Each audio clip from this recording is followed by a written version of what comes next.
29th October 2025 அப்போ US fed அவங்களோட interest ரேட்டை வந்து கம்மி பண்ணியிருக்காங்க.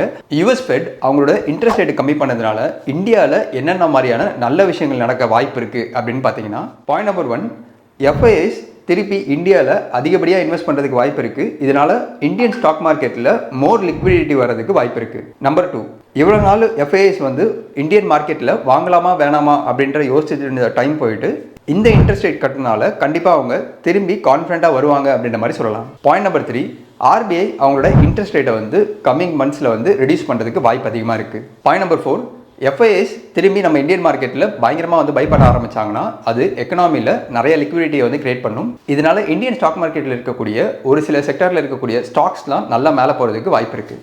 ஃபைனலாக இந்த ரேட் கட்னால ஏதாச்சும் ஒரு செக்டார் வந்து நல்லா க்ரோ ஆக வாய்ப்பு இருக்கா அப்படின்னு சொல்லி கேட்டிங்கன்னா, எஸ் இருக்குது. அந்த செக்டார் வந்து பார்த்திங்கன்னா என்பிஎஃப்சி. எதனால் என்பிஎஃப்சி? பேங்க்ஸ் கூட வந்து மேலே வருமேன்னு கேட்டிங்கன்னா, எஸ், பேங்க்ஸ் அண்ட் என்பிஎஃப்சி ரெண்டுமே மேலே வரதுக்கு வாய்ப்பு இருக்குது.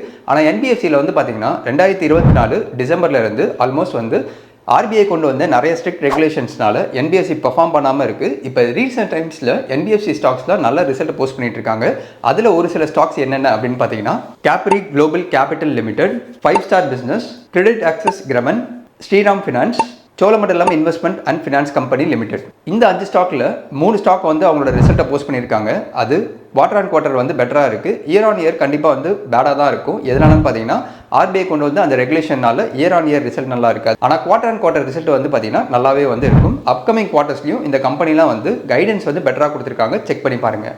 சோழமண்டலம் அண்ட் ஸ்ரீராம் ஃபினான்ஸ் இந்த 2 கம்பெனியோட ரிசல்ட்டுமே அப்கமிங் டேஸஸ் தான் வரப்போகுது. அதுவுமே பாசிட்டிவாக இருக்கிறதுக்கு தான் வாய்ப்பு இருக்குது. எதனாலன்னு பார்த்தீங்கன்னா, ஸ்ரீராம் ஃபினான்ஸ் வந்து இப்போ கரண்ட்டாக வந்து அவங்களோட ப்ரைஸ் வந்து ஆல் டைம் ஹை இருக்குது. மோஸ்ட்லி ரிசல்ட் நல்லா இருக்க வாய்ப்பு இருக்கிறதுனால தான் அந்த ஸ்டாக் ப்ரைஸ் மேலே போகுது அப்படின்ற மாதிரி நான் நினைக்கிறேன். இந்த இடத்துல நான் தப்பாக கூட இருக்கலாம்.